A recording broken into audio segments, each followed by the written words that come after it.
청파교회 교역교 어린이 여러분 안녕하세요. 네, 한 주 동안 잘 지냈어요? 네. 자, 우리가 이제 하나님 앞에 일주일 동안 살다가 하나님께 예배드리고 이곳에 모두 함께 모였습니다.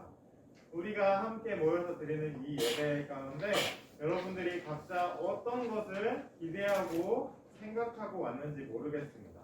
자, 그런데 오늘 우리가 함께 살펴볼 이야기가 다윗이 드렸던 예배의 이야기거든요.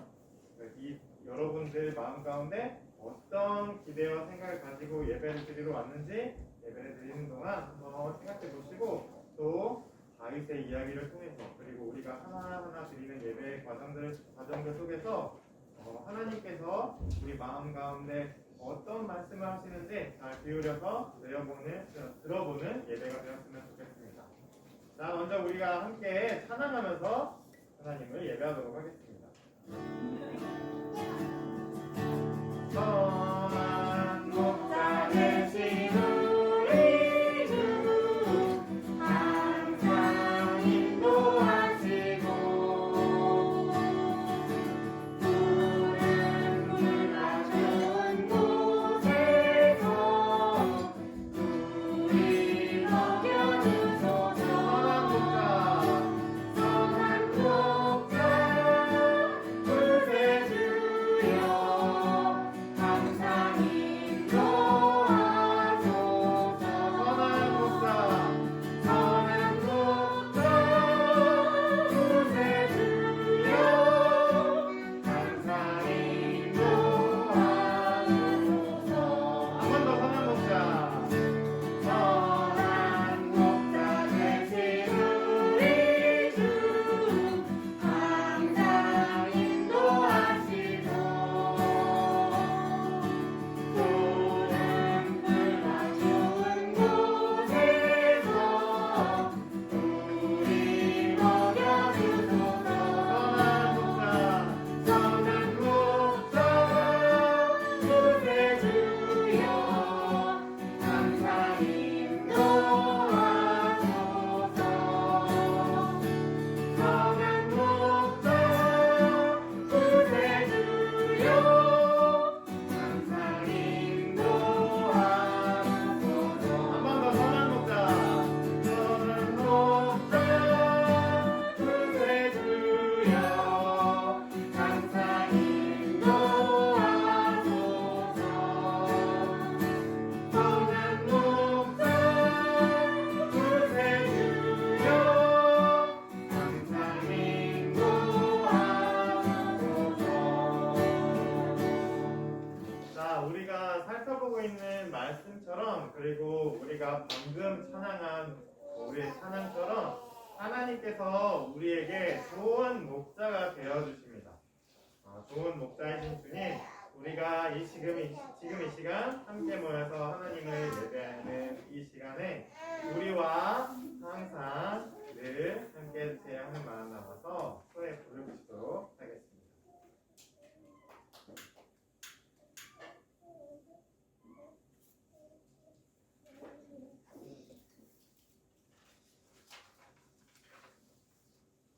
우리의 목자 되신 우리 주님께서 우리 마음 가운데도 이 작은 불빛 하나 밝혀주셨습니다. 그리고 주님께서 밝혀주신 그 불빛을 따라서 하루하루를 살아가고 이렇게 함께 모여서 예배드리는 삶이 예수님을 믿고 따르는 그리스도인의 삶입니다. 지금 우리 그 마음을 듬뿍 담아서 함께 예배드리도록 하겠습니다.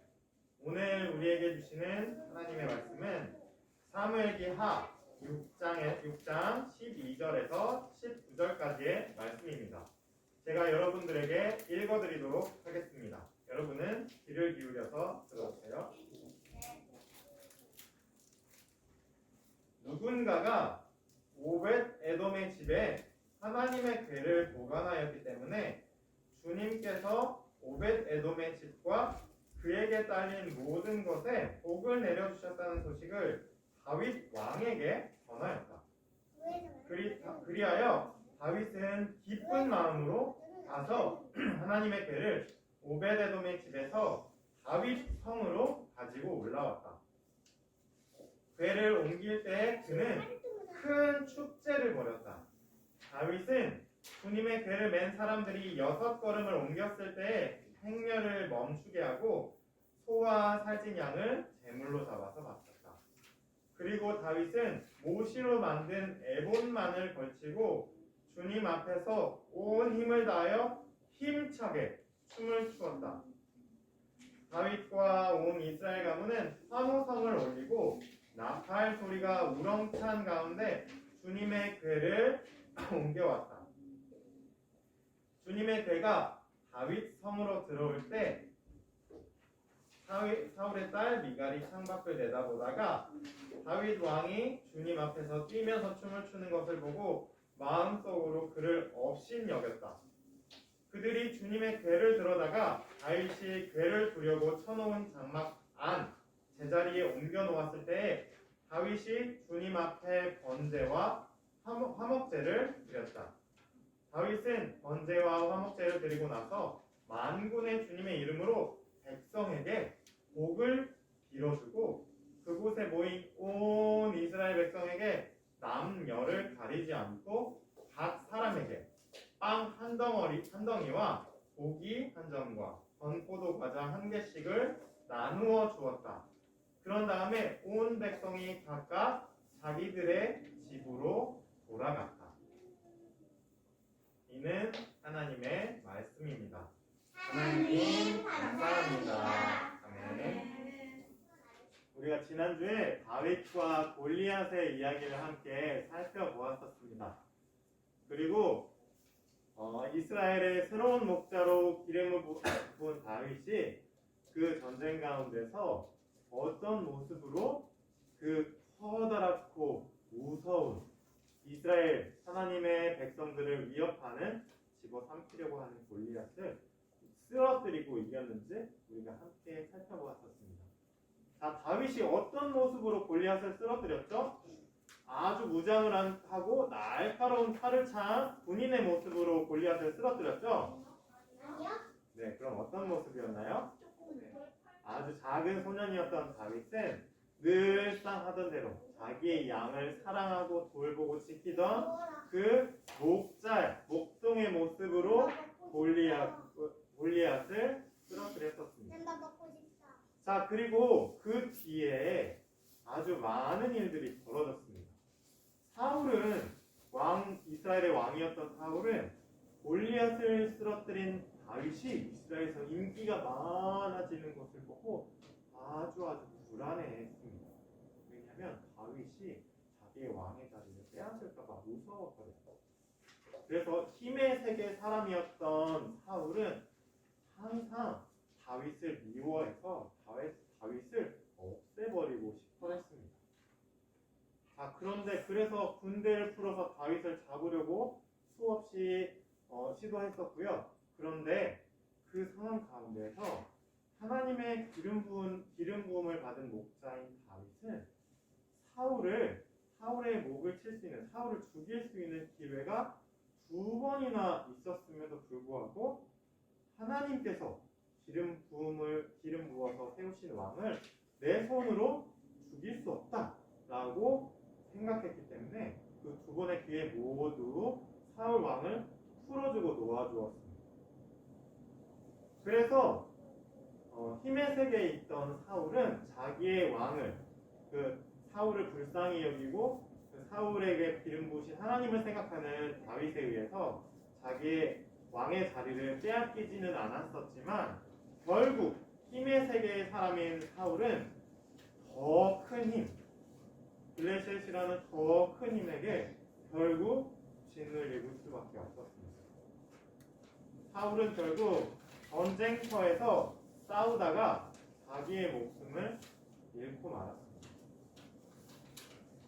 자, 그리고 이스라엘의 첫 번째 왕 사울이 전쟁터에서 그렇게 죽고 난 뒤에 더 큰 힘에 의해서 죽게 되고 난 뒤에 드디어 다윗이 이스라엘의 2번째 왕 그리고 이스라엘의 새로운 목자로 짜잔 하고 등장하게 되었습니다.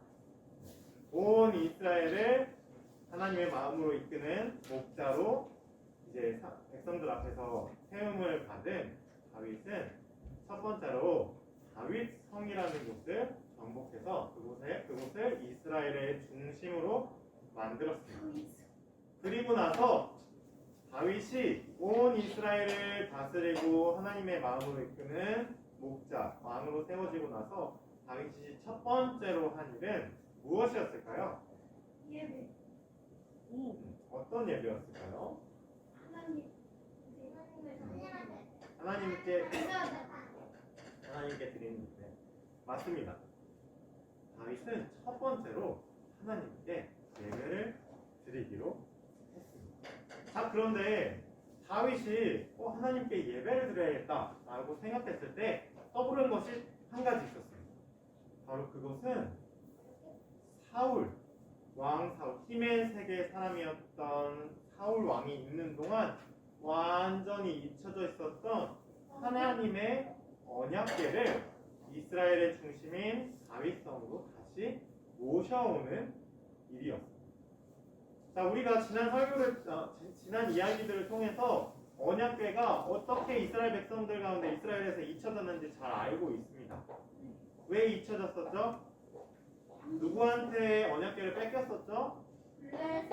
네, 홈리와 비나스가 우리를 전쟁에 이기게 해줄 부적처럼 언약궤를 전쟁터에 가지고 나갔다가 그곳에 하나님이 계시지 않아서 언약궤를 빼앗기고 그대로 그 뒤에 과정들을 거쳐서 이스라엘에게서는 그 언약궤는 잊혀졌습니다. 왜냐하면 힘의 세계인 사울의 세계에서는 언약궤가 싸움을 이기게 해주지 못한다면 아무런 의미가 없었거든요. 그래서 언약궤는 잊혀졌고 언약궤는 어딘가에서 가만히 말씀의 사람을 그곳에서 말씀의 사람을 기다리고 있었습니다.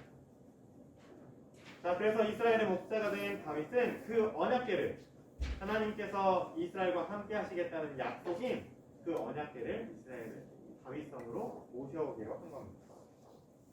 자, 그래서 다윗은 처음으로 언약궤를 다윗성으로 모셔올 때 아주 큰 축제를 벌였습니다.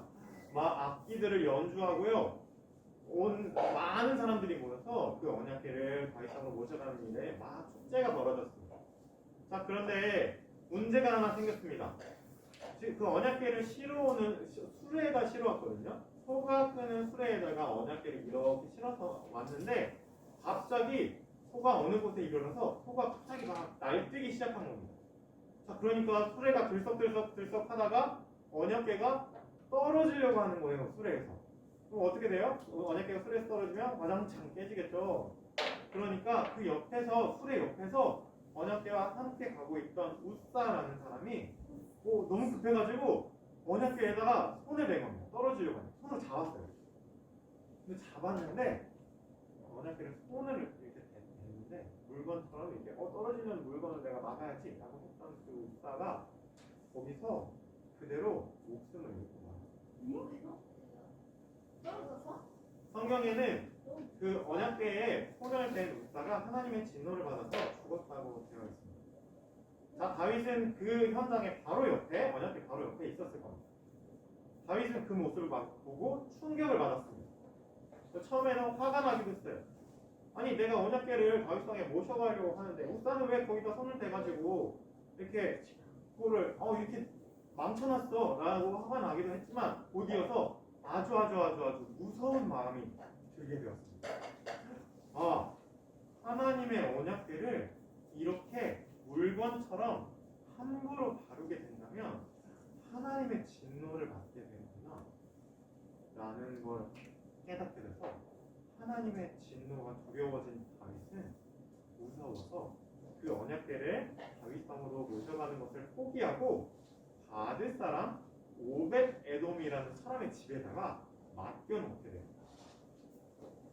자, 그런데 그렇게 또 언약궤가 다윗 왕의 세계에서도 또 한 번 잊혀질 수 있는 이 위기에서 갑자기 석 달 뒤에 오벳 에돔의 집에 언약궤를 갖다 놓았지. 석 달 뒤에 한 사람이 와서 소식을 전해줬습니다.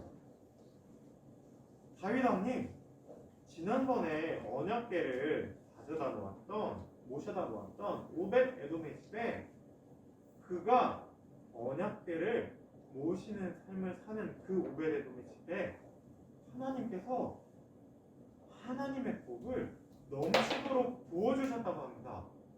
라는 소식을 전해주었습니다. 다윗에게 어떤 마음이 들었을까요? 여전히 두려웠을까요? 그럼 어떤 마음이 들었을까? 하나님의 궤를 잘못 다뤘을 때, 하나님의 궤를 물건처럼 다뤘을 때 내려지는 진노도 있지만, 하나님의 진노도 있지만, 그 언약궤를, 하나님의 언약궤를 하나님의 마음으로 모시고 섬긴다면, 그 가운데 하나님께서 약속하신 하나님의 복이 임하는구나 라는 것을 알게 된 겁니다. 그래서 다윗은 너무나도 기뻤습니다. 그 언약궤를 다윗 성으로 이스라엘의 중심으로 다시 모시고 온다면 이스라엘 곳곳에 그 언약궤와 언약궤를 모시는 사람들을 통해서 하나님의 복이 널리 퍼져나가겠구나 라는 생각이 들어서 다윗은 뛸 듯이 기뻤습니다. 그래서 다시 한번 오벳 에돔의 집에서 다윗 성으로 언약궤를 옮기기로 했습니다. 자, 그런데 다윗이 생각을 할 거 아니에요. 이 언약궤를 다윗 성으로 이렇게 모셔올 때 지난번 첫 번째 했던 실수들 중에 잘못된 것을 생각할 거 아니에요. 다시는 그런 일이 벌어지면 안 되잖아요. 그래서 다윗은 곰곰이 생각했습니다. 자, 그래서 이번에 두 번째 언약궤를 다윗 성으로 모셔올 때 달라진 것이 있었습니다. 자, 먼저 똑같았던 것을 한 가지 말씀드리겠습니다. 똑같이 이 하나님의 언약궤, 하나님께서 우리와 함께 하신다라는 것을 뜻하는 그 언약궤가 다윗 성으로 이스라엘 중심으로 오는 것을 축하하는 그 일은 여전했습니다. 아주 커다란 축제가 벌어졌습니다. 여기 여러분들 보이듯이 그림에서 보는 것처럼 아주 악기를 잘 다루는 여인들이 각종 악기를 들고 와서 이렇게 악기를 연주하면서 이스라엘의 큰 축제가 벌어졌습니다. 그 뒤에 많은 이스라엘 온 백성들이 모여서 이 언약궤가 다윗 성으로 이스라엘의 중심으로 오는 것을 함께 축하했습니다. 자, 그런데 그림을 보세요. 자, 언약궤를 이렇게 모셔오는데 첫 번째와 달라진 점이 가장 눈에 띄는 게 뭐가 있나요? 아저씨가 춤을 추는 거. 또 뭐가 있어요? 자, 춤을 추는 다윗 말고 어떤 달라진 점이 있어? 첫 번째와 언약궤를 아까 수레하지 않았어요? 맞습니다. 사람들이 들고 오고 있네. 맞습니다. 가장 중요하게 달라진 점이 바로 그겁니다. 자, 첫 번째는 블레셋 사람들이 전투에서 이기고 나서 언약궤를 옮겼던 그 방법처럼 소가 끄는 수레에다가 언약궤를 옮겨오려고 했었거든요. 근데 그러다가 소가 날뛰어서 언약궤가 떨어지려고 했었던 거잖아요. 그래서 다윗은 생각하기도 하고 어른들에게 물어보기도 한 것 같습니다. 언약궤를 모셔오려면 언약궤를 옮기려면 어떻게 해야 되나? 자, 우리가 그동안 많은 이야기들을 들어서 자주 잘 알고 있습니다. 하나님의 백성인 이스라엘은 언약궤를 어떻게 옮겨야 하나요? 손으로. 어디에다 짊어져야 되죠? 가마. 손게. 제사장. 자기의 맞습니다. 제사장의 어깨로 짊어져야 합니다.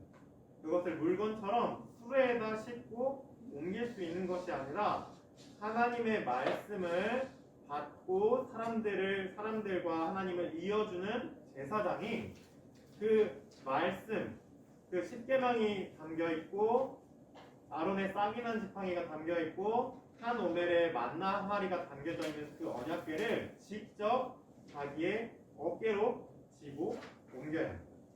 다윗은 그 이야기를 들었습니다. 그래서 레위 지파 사람 제사장을 통해서 이렇게 언약궤를 매게 하고 하나님께서 말씀하신 그대로 언약궤를 어깨에 메고서 이렇게 다윗 성으로 옮겨오게 했습니다. 자, 그리고 다윗은 중요하게도 자기도 제사장들처럼 제사장들이 입는 옷인 에봇이라는 옷을 입고서 이 언약궤를 옮기는 일에 함께했습니다. 이 두 번째 언약궤를 옮기는 일에서 되게 중요했던 게 뭐였냐면요. 제가 여러분들에게 말씀으로 읽어드렸는데요. 여기서 되게 중요했던 게 뭐냐면 아까 이 하나님의 언약궤, 하나님의 약속을 뜻하는 하나님의 언약궤가 하나님께서 내가 너희와 함께할게 하는 약속을 나타내는 이 언약궤가 이스라엘 중심인 다윗성으로 들어오는 것을 보기 위해서 온 이스라엘 백성들이 이곳에 모였다고 했었잖아요. 네. 근데 다윗은 이 언약궤가 이스라엘의 중심으로 다시 회복되고 돌아오는 것의 의미를 정확하게 알고 있었던 사람입니다. 자, 그래서 다윗은 어떻게 했냐면 여기에 모여있는 모든 이스라엘 사람, 온 이스라엘 사람이 모여있다고 성경에 기록되어 있는데 이 모여있는 이스라엘 사람들에게 남녀, 노소, 모든 사람들을 나누는 기준을 가리지 않고요. 여기에 모여있는 모든 사람들, 남자와 여자를 가리지 않고 인종을 가리지 않고 그리고 나이가 적은지 많은지를 가리지 않고서 모든 사람, 한 사람 모든 사람에게 빵 한 덩이, 고기 한 점, 그리고 건포도로 만든 과자를 하나씩 똑같이 나누어 주었다고 합니다. 자, 여기서 이 부분이 여러분 질문은 나중에 받겠습니다. 자, 이 부분이 다윗이 하나님의 언약궤가 우리의 삶의 중심으로 오는 것이 어떤 의미인지를 아주 잘 알고 있었다는 뜻을 의미하거든요. 자, 그래서 여러분에게 이 다윗이 이 언약궤를 중심으로 모셔오는 이 예배를 드릴 때 이 다윗이 드린 예배의 모습에서 우리가 같이 함께 살펴보았던 그 언약궤 안에 들어있는 성물이 있죠. 자, 언약궤에 담겨있는 성물 세 가지 뭐였죠? 첫 번째? 십계명. 네, 십계명. 두 번째? 아론의 싹이나 지팡이. 네, 아론의 싹이난 지팡이. 세 번째? 그때가 시치가. 네, 만나인데 예수님. 만나가 어디에 들어있었나요? 언약궤. 만나에 어디에 담겨서 언약궤 안에 들어있었는데? 오. 맞습니다. 한 오멜의 항아리에 담긴 만나가 언약궤 속에 보관되어 있었습니다. 자, 그런데 여러분 보세요. 자, 다윗이 언약궤를 다윗성으로 모셔오는 이 장면, 예배의 장면 안에서 다윗의 예배의 장면 안에 이 세 가지의 성물의 의미가 다 담겨 있습니다. 그것을 여러분이 숨은 그림 찾기 하듯이 그 말씀을 집에서 부모님과 함께 이야기하면서 그 성물들을 찾아보는 게 이번 주에 교회학교 나눔입니다. 아니, 다윗이 아까 진주가 얘기했는데 춤추고 있는 아저씨가 있다 했는데 여기에 이렇게 신나게 춤을 추고 있는 사람이 다윗입니다. 자, 그런데 여러분 이 다윗이에요. 다윗이 아주 신나게 춤을 추고 있어요. 자, 그런데 여러분 생각해 보세요. 한 나라의 왕이에요. 한 나라를 다스리는 왕, 그러니까 오늘날로 치면 대통령이잖아요. 이 대통령이 전 국민이 모인 곳에서 이렇게 막 신나게 춤을 추는 거예요. 신나게 춤을 추는데 어느 정도까지 춤을 췄냐면 이 제사장의 옷을 입고 있는 다윗이 이 제사장의 옷이 다 흘러내릴 정도까지 정말 기쁘게 춤을 췄대요. 자, 그런데 여러분, 여러분들의 미션에 들어있는 힌트가 이 이야기에 담겨있어요. 잘 들어보세요. 자, 그런데 이 광경을 지켜보던 한 사람, 바로 사울의 세계, 그러니까 힘이 기준이고 힘이 규칙인 사울의 세계에 속해 있던 한 사람, 사울의 딸 미갈, 다윗의 아내이자 사울의 딸인 미갈이 이렇게 신나게 옷이 벗겨질 정도로 춤을 추는 다윗을 보고 어떻게 이야기했냐면, 아니 온 백성을 다스리는 왕이 어떻게 저렇게 평민들처럼 저렇게 낮은 사람들처럼 똑같이 그렇게 춤을 출 수 있습니까? 아우, 망측합니다 라고 힘의 세계에 속한 사울의 딸 미갈이 이야기했습니다. 자, 그런데 다윗은 이렇게 이야기합니다. 그 말에 이렇게 대꾸합니다. 맞소, 당신의 말대로 내가 온 백성들 앞에서 이렇게 기뻐서 날뛰며 춤을 춘 것은 어떻게 보면 천박한 일이 맞소. 하지만 그보다 더 낮았던 나를, 목동이었던, 양을 치던 목동이었던 나를 이스라엘을 하나님의 마음으로 이끄는 목자로 세워주신 하나님이 우리의 삶으로 들어오는 것이라면, 그래서 그 하나님이 이 온 백성들에게 어떤 마음이신지 알게 된 이 순간 나는 그보다 더한 것이라도 할게요 라고 다윗이 이야기했어요. 자, 조금 더 힌트를 드리겠습니다. 다윗은 이렇게 온 백성들 앞에서 신나게 춤을 추는 이 모습을 통해서, 자, 사울의 세계에서처럼 에헴 하고 난 너희와 달라, 나는 태어날 때부터 왕이지, 나는 아주 권위 있고 근엄한 왕이야, 그러니까 너희는 내 말을 무조건 들어야 해, 너희들이 내 말을 듣지 않으면 왕의 힘으로 너희를 벌하겠어 라고 이야기하는 왕과 백성을 명확하게 갈라버리는 이 사울의 세계를 다윗이 허물어뜨렸습니다. 이 신나게 하나님 앞에서, 하나님께 드리는 예배 앞에서 신나게 춤을 추는 다윗의 이 예배 가운데는 왕과 백성이 구분되지 않았습니다. 하나님 앞에서 기뻐하는 기쁨 앞에서는 왕과 백성, 왕과 거지가 있을 수 없었습니다. 그렇게 다윗은 이 예배를 통해서 사람과 사람 사이에 있는 벽을 허물어뜨려 버린 겁니다. 네, 지금까지 여러분들에게 해드렸던 이 이야기 속에서 오늘 이번 주 미션에 힌트들이 다 들어있으니까 세 가지 선물을 한번 찾아보시기 바랍니다. 네. 자, 이제 여러분들이 하나님께 드린 헌금을 봉헌하는 시간입니다. 내게 있는 양육함 함께 찬양하면서 하나님께 봉헌하도록 하겠습니다.